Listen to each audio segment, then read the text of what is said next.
The C9, it was never the same thing twice. It was always different every day, which was great, kept it interesting. I do remember one of the things I remember really a lot was that urgent we did up to North Dakota for the people that had the stove blow up on them, because they were very injured, and we were very concerned about them. And it was that was one of the things. We also went down to Mexico once. It was not a military member or dependent, and I don't know how we got involved with this. It was obviously done through diplomatic channels, but we went down to Mexico. I think we flew into Monterrey or Guadalajara. I can't remember where, but we flew into a civil field down there to pick up another burn victim. This one was a bad situation. A younger gentleman had decided to commit suicide by pouring gasoline on himself and igniting it, like the monk did over in Vietnam in the 60s. And he was unsuccessful in his endeavor. And of course, burns are really horrific. So we went down to Mexico and picked him up, and he was in a very bad way. We had doctors with us as well. This was, of course, in the middle of the night. Everything happens in the middle of the night in the C9. Took him up to Kelly, which is in San Antonio, and flew as fast as we could.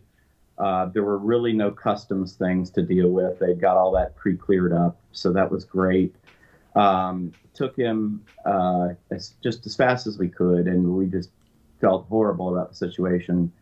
He did not make it, sadly, but we flew as fast as we could and to get him there. And that was just heartbreaking because everybody had done everything they could.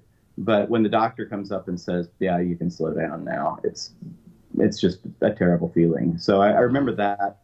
We did have a lot of premature labors, and that was always a very urgent situation where not every military installation has a hospital. A lot of them just have a small clinic, which is, maybe one doctor or even a nurse. And when a military spouse or military member would go into premature labor, we'd pick them up a lot. And then it was on. It was like we needed to get there quick because there's a woman in labor. I did have a couple of babies born on my airplane. It was wow. It was amazing. I mean, it was so great. We really wanted to get them to the hospital on time, but of every airplane to have it, the airplane had vacuum lines, had oxygen lines. It was fully plumbed. It was originally designed such that there was an area in the front that they could do surgery in. Now, I've never seen that, but you can definitely deliver a baby there. I know that for a fact.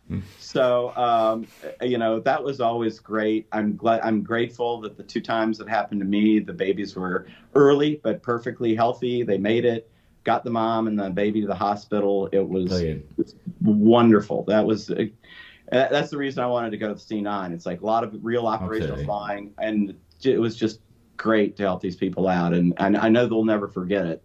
And the babies will always hear about it for the rest of their lives too. I'm sure they're 30 years old now, but it was a very rewarding thing. Not a lot broke on the airplane.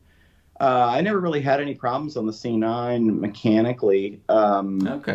Did have when I talked about the 8 legs a day, that would have a lot of times end up being very short legs, and sometimes you'd end up diverting because you just couldn't get in a place. And I do recall once we were doing a flight up in the northeastern U.S., which there's a lot of airports really close to each other up there.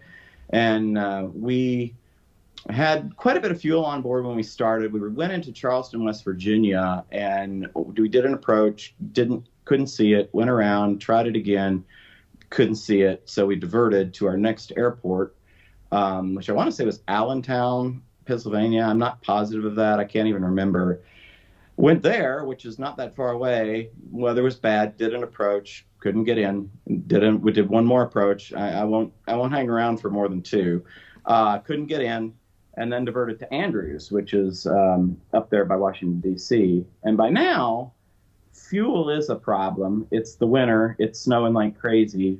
Go to Andrews, and we ended up doing we were one of the few airplanes that could do Category 2 approaches at the time, down to quarter mile or 1,200 RVR, and did a Cat 2.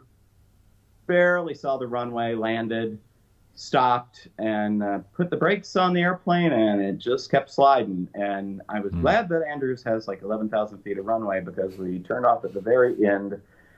We had gotten runway reports of, well, they measured it a different way, but basically fair braking, and we were certainly good for that. But as it turned out, it was pretty much an ice rink, so we taxied back very slowly with not a whole lot of gas in the airplane. Wow. That was one of the more nail-biting moments, and it affected me positively, since after that I've been much more cautious about fuel planning. Even though the fuel plan was good when we started, probably I should have diverted to Andrews earlier in retrospect. So it was a learning experience. The other guy that I was with now flies for another airline, and we both are pretty conservative in our fuel planning and not hesitant to ask for more gas if we need it. So that was a good thing. But you'd see occasionally things like that. The shortest leg I ever did was we went from MacDill Air Force Base to Tampa International. And if you don't know where that is, it's right across the bay. It's like about a 10-mile direct flight. We didn't even get the airplane completely deconfigured. We just got the gear up and then put we had to brief everything on the ground. It was a general's wife was going for a consultation. So whatever the case may be, that was the shortest flight I've ever done in an airliner.